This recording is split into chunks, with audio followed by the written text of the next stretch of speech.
거기 그렇게 깊게 넣으면 나 이상해질 것 같은데. 괜찮아요, 형부. 어차피 지금은 우리 둘뿐이잖아요. 처제 이러면 안 돼. 진짜.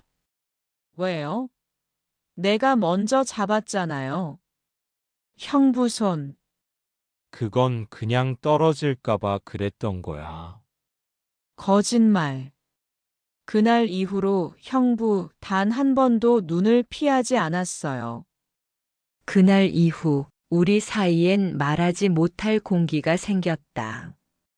서로를 피하면서도 이상하게 계속 마주치게 되는 그 거리감. 아내가 떠난 지 벌써 반년. 그녀의 빈자리를 대신해 집안을 지키던 사람은 다름 아닌 내 처제였다. 세상은 몰랐다. 우리가 얼마나 애써 버티고 있었는지, 그리고 얼마나 위험한 감정 위를 걷고 있었는지. 사랑은 원래 그렇게 시작되는 걸까? 아니면 이미 망가진 사람들끼리 서로를 붙잡는 걸까?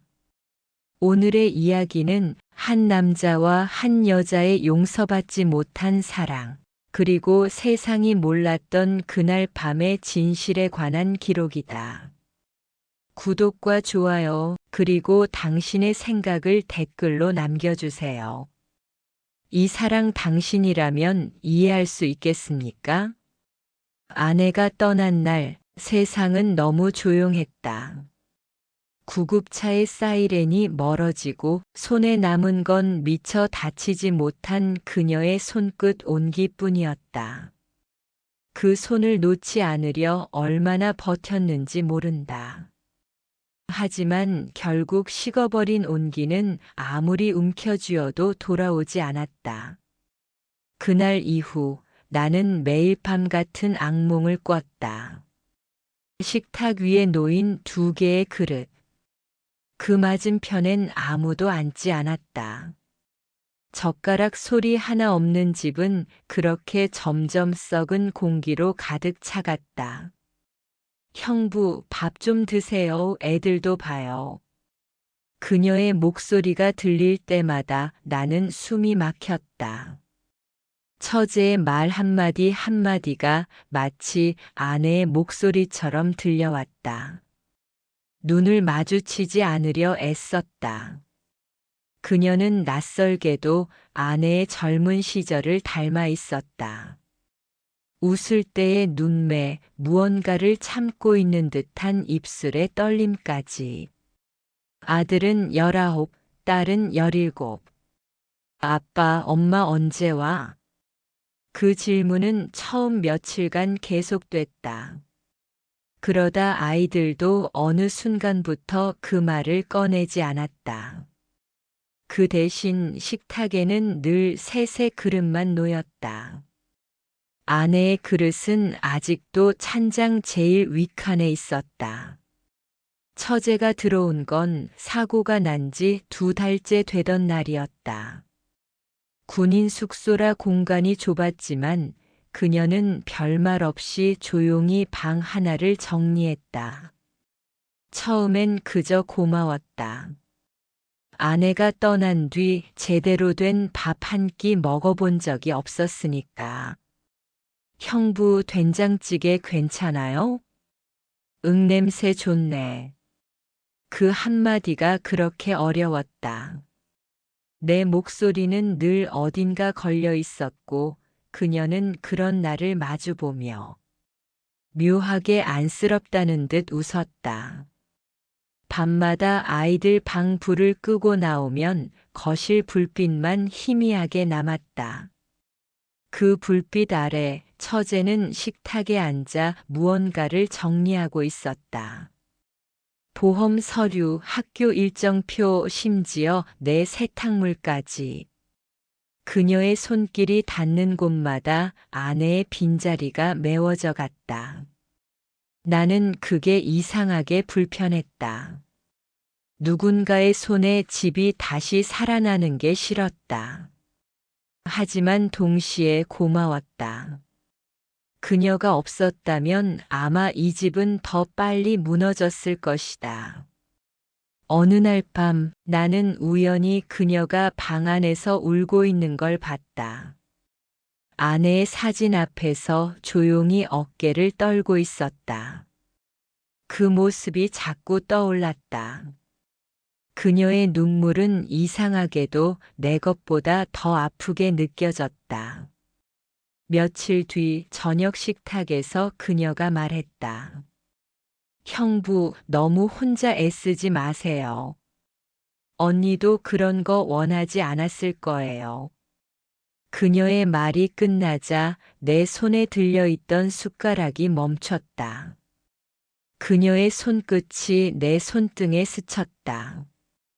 짧은 순간이었지만 그 온기가 너무 오래 남았다. 그날 밤 나는 한숨도 잠들지 못했다. 그 손끝이 자꾸 생각났다. 아내의 손이 아니라 처제의 손이. 그 손끝에서 묘하게 살아있는 온기를 느꼈다. 마치 잃어버린 온도가 다시 내게 돌아온 것처럼. 그날 이후 나는 알 수 없는 감정에 휘말렸다. 그녀를 피하려 하면 할수록 이상하게 시선이 그녀를 따라갔다. 그녀는 그저 웃었고 아무 말도 하지 않았다. 그 침묵이 오히려 더 위험했다. 아내가 떠난 빈자리를 함께 버티며 우리는 점점 서로의 그림자 속으로 걸어 들어가고 있었다. 그게 잘못인지 알면서도 어쩌면 그때부터 이미 돌이킬 수 없는 길을 걷기 시작한 건지도 모른다. 시간은 묘하게 흘렀다. 아내가 떠난 지 어느덧 반년. 그동안 집은 조금씩 달라졌다. 냉장고에는 다시 음식이 가득했고 아이들의 웃음소리도 들리기 시작했다. 하지만 그 안엔 말로 표현할 수 없는 미묘한 긴장감이 늘 감돌았다. 처제는 늘 부지런했다. 아침이면 나보다 먼저 일어나 아이들 도시락을 싸고 저녁엔 내가 퇴근하기도 전에 식탁을 차려놨다. 그 모습이 낯설었다. 그녀의 뒷모습이 익숙해질수록 나는 스스로를 더 미워하게 됐다. 형부, 오늘은 늦으셨어요? 응, 회의가 좀 길었어. 피곤하시죠? 씻기 전에 밥부터 드세요. 그녀의 목소리는 언제나 조용했지만 이상하게도 그 한마디가 하루의 끝을 버티게 했다. 그날 밤 나는 거실 불을 끌어 나왔다가 멈췄다. 식탁 위에는 접히다 만수건이 놓여 있었고 그녀는 고개를 떨군 채 졸고 있었다. 작은 테이블 위엔 아이들 학교 공지문, 그리고 아내의 오래된 머그컵. 그 순간 나는 무심코 손을 뻗었다. 그녀의 어깨에 가볍게 수건을 덮어주며 속으로 중얼거렸다. 고맙다, 정말 고맙다. 그런데 그녀가 천천히 눈을 떴다. 형부 아직 안 주무셨어요? 응, 그냥 불 끌어 나왔어. 그녀는 피곤한 눈으로 웃었다. 요즘 형부 얼굴 예전보다 훨씬 괜찮아 보이세요. 그 말에 이상하게 심장이 뛰었다. 그녀는 금세 고개를 숙였고 난 아무 말도 못했다. 다음 날 아침 식탁에 앉은 그녀의 모습이 유난히 낯설게 느껴졌다. 단정하게 묶은 머리, 흰 블라우스, 그리고 손끝에 남은 반지 자국. 그녀도 나처럼 잃어버린 무언가를 붙잡고 사는 사람이었다. 아이들은 점점 그녀를 이모 대신 엄마처럼 따랐다. 딸아이는 숙제를 보여주며 물었다. 이모, 이거 엄마는 이렇게 했을까? 그녀는 잠시 멈췄다가 웃으며 말했다. 그럼 엄마도 이렇게 했을 거야. 그 말을 듣는 순간 나는 이상하게 목이 메었다. 그녀의 웃음 속에는 따뜻함보다 외로움이 더 많았다. 어느 날 주말, 비가 내리던 오후였다. 아이들이 밖에 나가 놀고 싶다고 떼를 쓰자 그녀는 장화를 챙겨 신기며 말했다. 형부, 우산은 제가 들게요. 됐어, 내가 들게. 괜찮아요. 오늘은 제가 지켜드릴게요. 그녀는 그렇게 말했다. 지켜드릴게요. 이상하게 그 말이 귓가에 오래 남았다.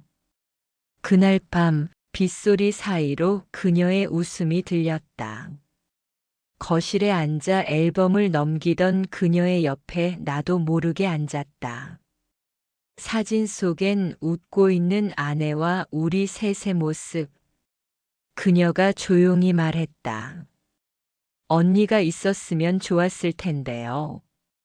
형부, 언니도 분명 지금처럼 해줬을 거예요. 나는 아무 대답도 못했다. 그녀의 손끝이 사진을 쓰다듬을 때 그 손끝이 내 손등을 스치듯 닿았다. 서로 놀라 멈췄지만 아무도 손을 거두지 않았다. 시간이 멈춘 것 같았다. 그녀의 눈빛엔 두려움과 죄책감, 그리고 묘한 안도감이 함께 섞여 있었다. 그 순간 나는 알았다. 지금 느끼는 이 감정이 슬픔이 아니라는 걸. 하지만 그것이 사랑이라고 말할 수도 없다는 걸. 우린 그저 앉아 있었다. 말없이 숨소리만 섞인 채. 비는 멈추지 않았고 창밖의 물방울이 유리창을 따라 흘러내렸다. 그날 이후 우리 사이엔 보이지 않는 선이 생겼다. 하지만 그 선을 넘지 않기 위해 애쓸수록 우린 그 선 위에서 더 자주 마주치게 됐다. 그날 이후 나는 처제와 눈을 마주치지 않으려 애썼다. 아침이면 일부러 출근 시간을 앞당겼고 저녁엔 부대 근처에서 시간을 흘려보내다 늦게 들어왔다. 하지만 이상하게도 그녀는 내가 문을 여는 순간 그 소리를 기다렸다는 듯 고개를 들었다. 형부, 저녁 드셨어요? 그 말 한마디에 내 모든 다짐이 무너졌다. 그녀는 아무렇지 않은 얼굴이었지만 그 말 속에는 늘 걱정이 섞여 있었다. 아내가 그랬던 것처럼. 밤이 되면 더 힘들었다. 문틈 사이로 새어나오는 조용한 불빛, 책상에 앉아 아이들 과제를 챙기고 있는 그녀의 모습. 그 옆에서 나도 모르게 한참을 서 있었다. 아무 말 없이 그저 바라보기만 하며. 나는 스스로에게 수없이 말했다. 이건 잘못된 거다. 그럴 리가 없어. 하지만 마음은 이미 그 말에 고개를 돌리지 않았다. 하루는 저녁 늦게 퇴근해 돌아오니 그녀가 베란다에서 빨래를 걷고 있었다. 하얀 셔츠들이 바람에 흩날렸고 그녀의 머리카락이 그 사이에서 조용히 흔들렸다. 그 순간 나는 그 장면을 잊을 수 없게 되었다. 형부, 손 시려워요. 들어가요. 괜찮아, 금방 끝내면 돼. 그래도 추워요. 그녀가 내 팔에 수건을 건네며 말했다. 살짝 닿은 손끝이 이상하게 뜨거웠다. 아무 일 없던 듯 고개를 숙였지만 심장은 마치 경고처럼 요동쳤다. 그날 밤 잠이 오지 않았다. 아내의 사진을 바라보다가 그녀의 목소리가 자꾸 겹쳐 들렸다. 형부, 이러면 안 돼요. 괜찮아요. 지금은 우리 둘뿐이잖아요. 그날의 대사들이 머릿속을 떠나지 않았다. 이미 내 안에서 현실과 기억 그리고 감정이 뒤섞이고 있었다. 다음 날 아침 식탁에 마주 앉은 우리는 아무 말도 하지 않았다. 딸아이는 학교 준비로 분주했고 아들은 묵묵히 밥을 뜨고 있었다. 그 사이에서 우리 둘은 마치 투명한 벽을 사이에 둔 사람처럼 앉아 있었다. 그녀가 조용히 물었다. 형부, 요즘 왜 저 피하세요? 그 질문에 나는 밥숟가락을 멈췄다. 그냥 일이 많아서 그래. 거짓말이에요. 그녀는 조용히 말했다. 형부, 저 때문에 불편하죠? 나는 고개를 들 수 없었다. 대답 대신 수저를 내려놨다. 그녀는 천천히 일어나 말했다. 저도 알아요.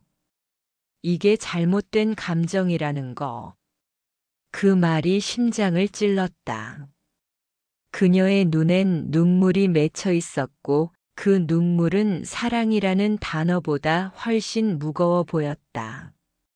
형부, 언니가 살아있을 때 저한테 그랬어요.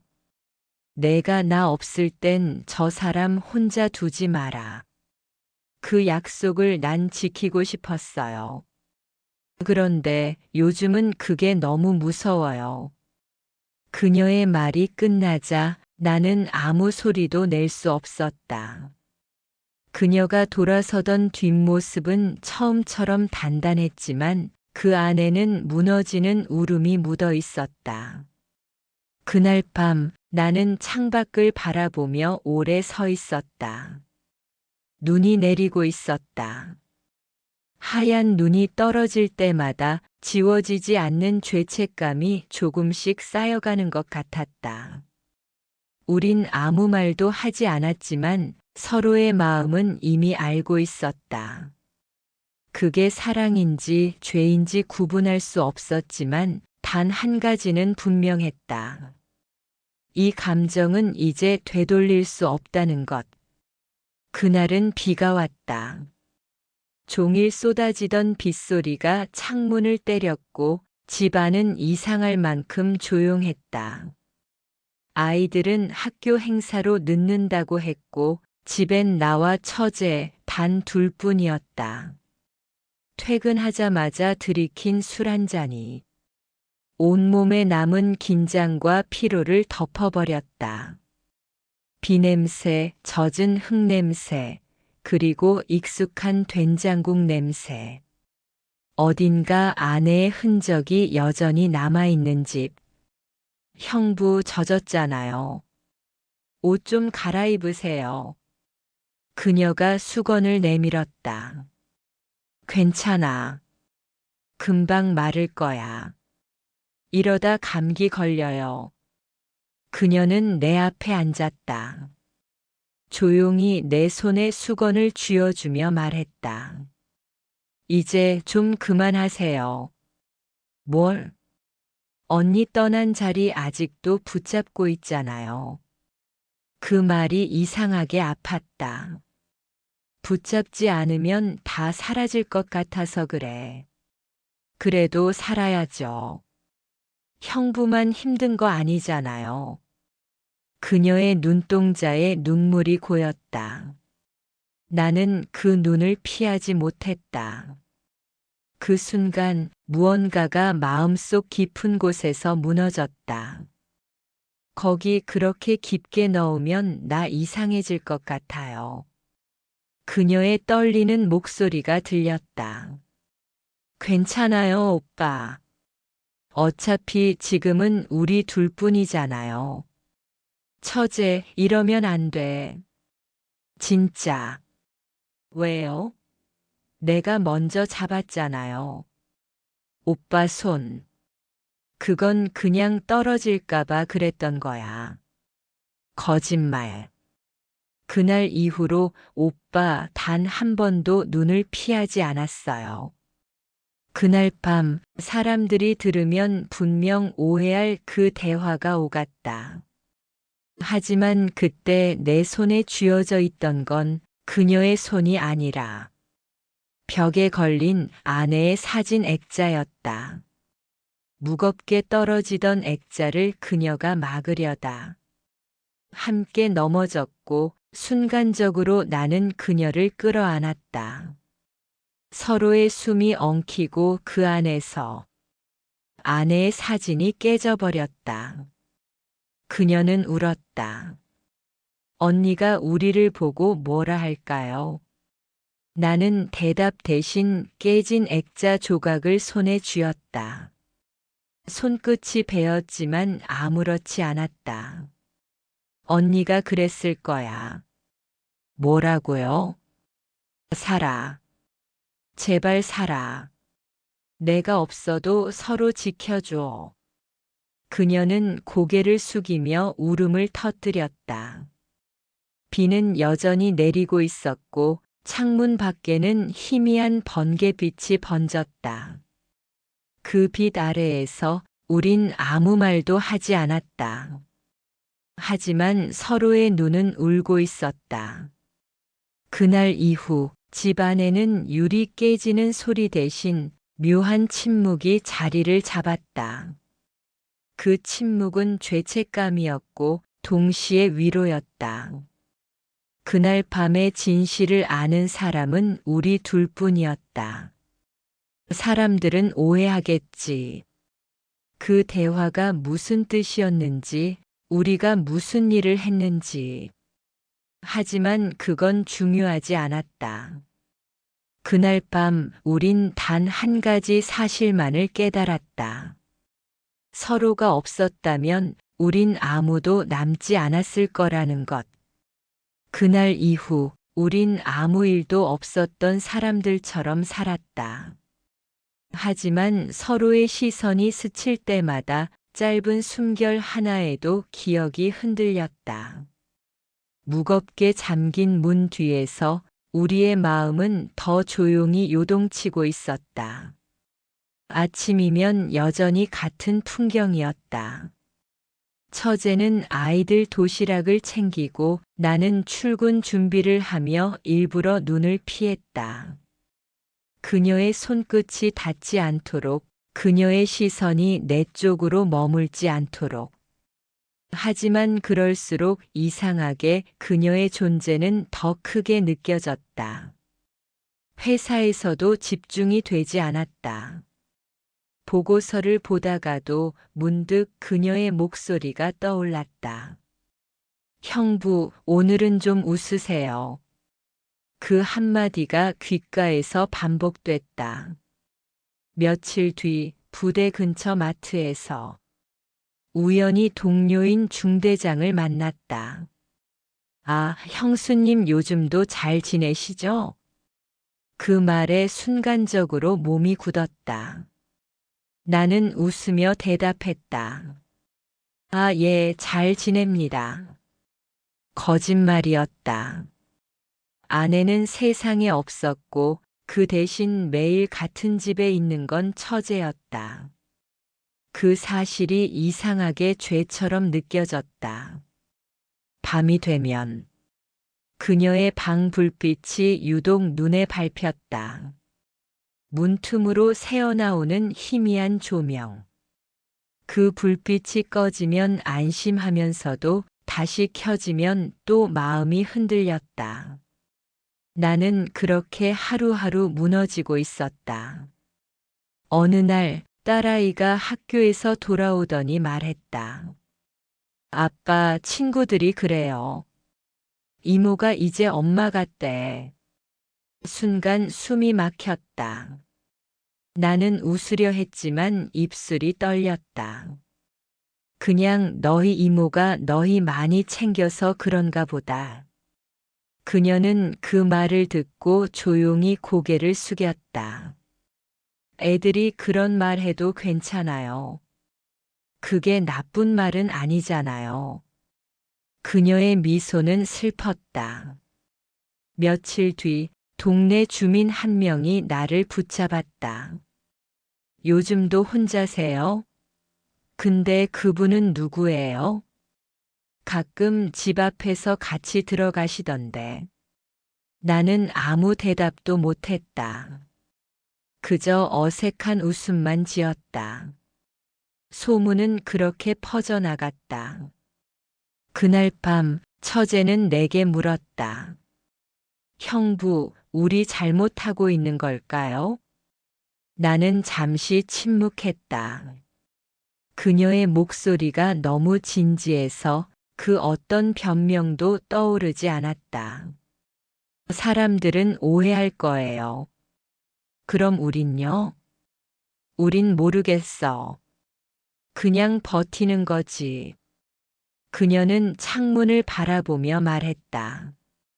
버티는 게 항상 옳은 건 아니에요. 언니가 있었다면 우리 둘 다 이렇게 살진 않았을 거예요. 그 말이 가슴을 찔렀다. 그녀는 내게 죄책감을 주려는 게 아니었다. 그녀 역시 이 감정의 무게를 견디지 못하고 있었다. 그날 이후 집안 공기는 다시 무거워졌다. 아이들 앞에서는 웃었지만 문이 닫히면 서로의 숨소리조차 조심스러웠다. 서로를 피하는 척 하면서도 서로를 찾아 헤매는 시간들이 계속됐다. 나는 스스로에게 물었다.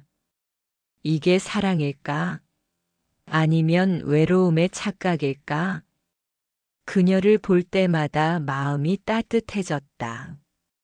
하지만 동시에 그 따뜻함이 아내의 흔적을 지워버리는 것 같아 두려웠다.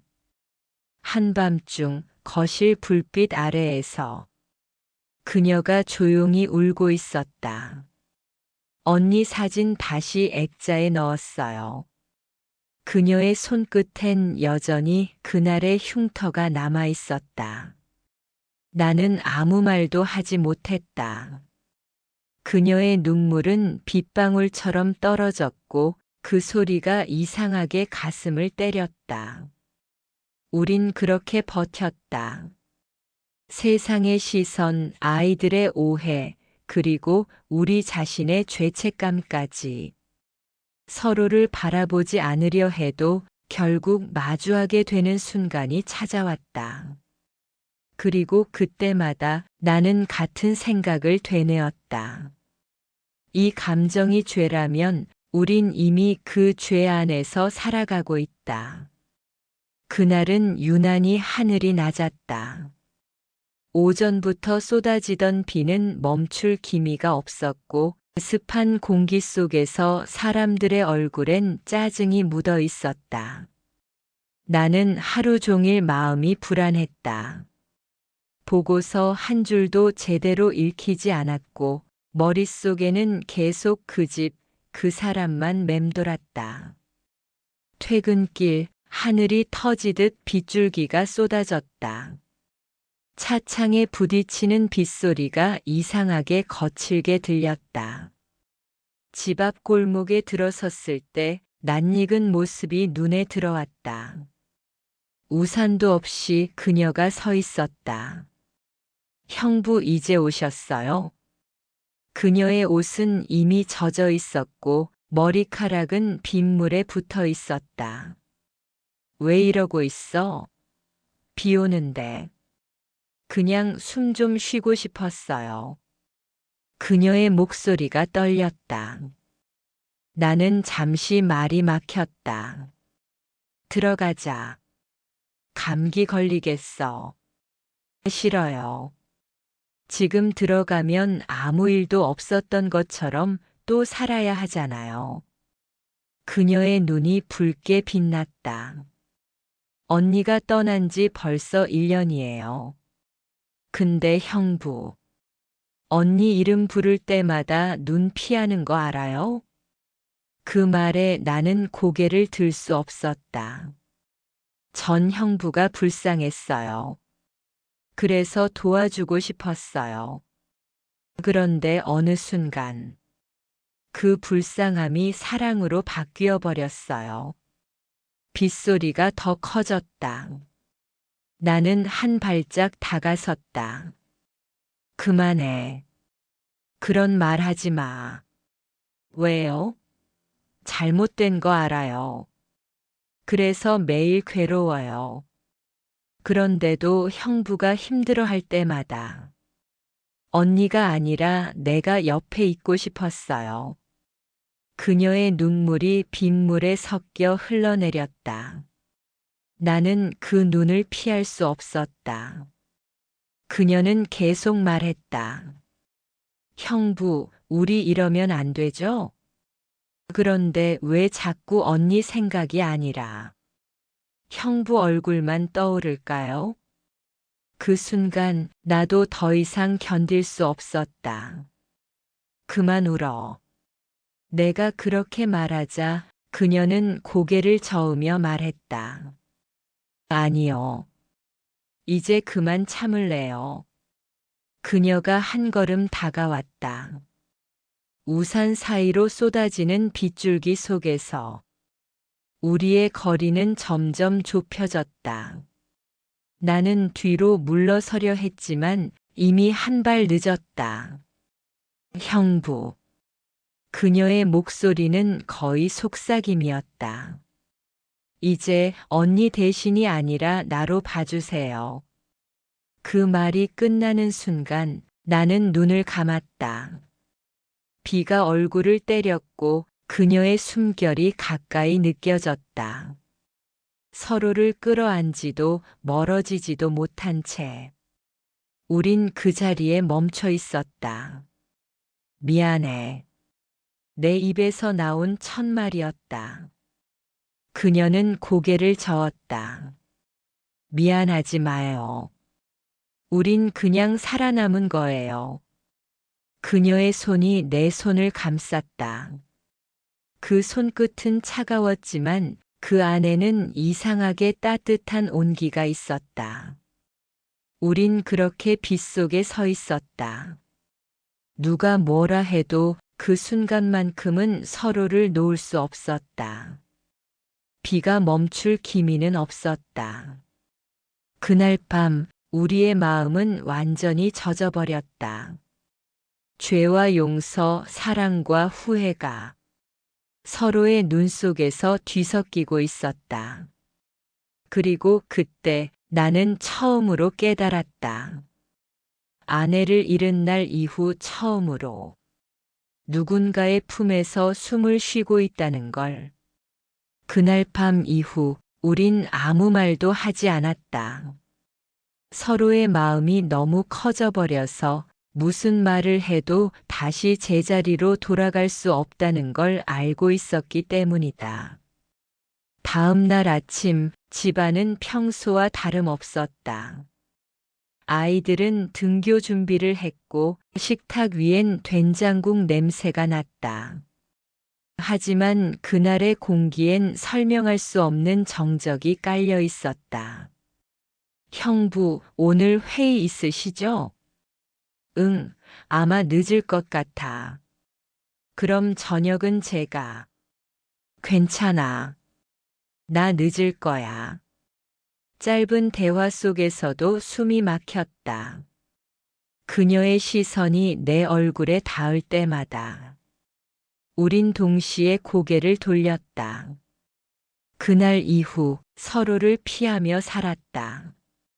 하지만 피할수록 그날의 감정은 더 짙어졌다. 그녀가 남긴 손의 온도, 빗속에서 들리던 목소리, 그리고 그 말. 언니 대신이 아니라 나로 봐주세요. 그 말이 계속 귓가에 맴돌았다. 나는 그것이 얼마나 위험한 부탁인지 알면서도 그 부탁 속에 담긴 외로움이 너무나 컸다는 것도 알았다. 며칠 뒤 아이들의 학교 상담이 있었다. 처제가 대신 학교에 다녀왔다. 돌아온 그녀는 아무 말도 하지 않았다. 하지만 그날 밤 나는 그녀의 눈에서 뭔가 달라졌음을 느꼈다. 형부, 저 집을 나가야 할 것 같아요. 그 한마디에 숨이 막혔다. 왜 갑자기 그런 말을 해? 이제는 더 이상 이 집에 있으면 안 될 것 같아요. 무슨 소리야? 형부도 힘들잖아요. 저도 그래요. 매일 죄책감에 눌려 사는 것보다 그냥 멀리 있는 게 나을 것 같아요. 나는 아무 말도 할 수 없었다. 그녀의 목소리는 담담했지만 그 담담함 속에는 수백 번의 울음이 묻어 있었다. 형부, 언니가 떠난 후에 제가 대신 그 자리를 채우고 싶었어요. 그게 가족의 의무라고 생각했거든요. 그런데 어느 순간 그게 사랑으로 변해버렸어요. 그녀는 고개를 숙이며 말했다. 그게 잘못인 건 알지만 이 감정이 거짓은 아니에요. 그녀의 눈엔 눈물이 고였다. 나는 고개를 숙인 채 조용히 말했다. 우리 죄를 짓진 않았어. 하지만 이대로는 서로를 망칠 것 같아. 그녀는 천천히 고개를 끄덕였다. 맞아요. 그래서 떠나려는 거예요. 그녀는 방으로 들어가 작은 가방 하나를 꺼냈다. 손에는 여전히 깨진 액자 자국이 남아 있었다. 이건 언니 사진이에요. 이제 진짜 보내드려야 할 때인 것 같아요. 그녀는 액자를 내게 건네며 말했다. 형부, 이제 언니 이름 불러주세요. 그리고 저 대신 행복해지세요. 나는 그 말을 듣고 아무 대답도 하지 못했다. 그녀는 조용히 문을 열고 나갔다. 빗소리 대신 이번엔 바람이 불었다. 문틈 사이로 스며든 바람이 이상하게 따뜻했다. 그날 밤 나는 깨진 액자를 다시 꺼내어 붙였다. 손끝에 남은 유리 조각이 아팠지만 그 고통이 오히려 현실 같았다. 사진 속 아내는 여전히 웃고 있었다. 그 미소가 마치 이렇게 말하는 것 같았다. 이제 그만 괜찮아져도 돼. 나는 조용히 눈을 감았다. 그리고 처음으로 아내의 이름을 불렀다. 그 목소리는 울음처럼 떨렸지만 어딘가 편안했다. 그날 이후 그녀는 다시 돌아오지 않았다. 하지만 이상하게도 그녀가 떠난 빈자리는 아내의 빈자리와 닮아 있었다. 슬프지만 그 슬픔 속에 비로소 평화가 있었다. 그로부터 몇 해가 흘렀다. 아이들은 성인이 되었고 이제 이 집엔 나 혼자 남았다.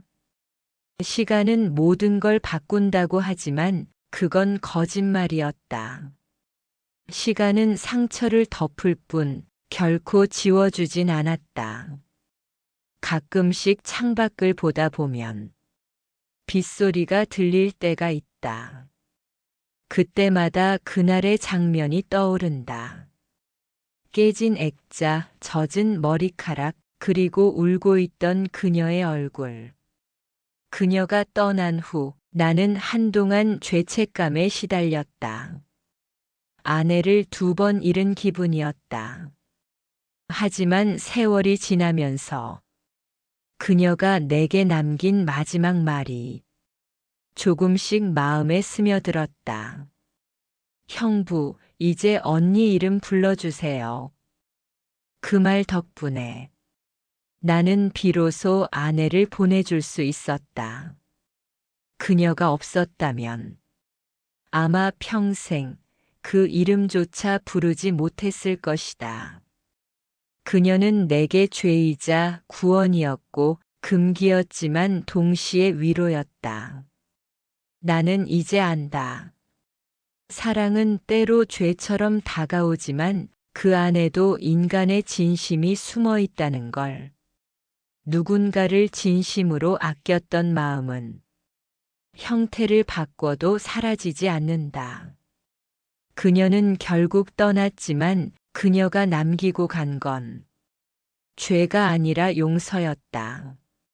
나 자신에 대한 그리고 세상에 대한. 나는 오늘도 아내의 사진 앞에 앉아 조용히 인사한다. 잘 지내고 있지? 나도 이제 괜찮아. 그리고 그 옆에 하얀 봉투 하나를 올려둔다. 그녀에게서 마지막으로 받은 편지다. 형부, 우리 그날의 비는 아직도 내리고 있겠죠? 그래도 언니가 웃고 있다면 그걸로 됐어요.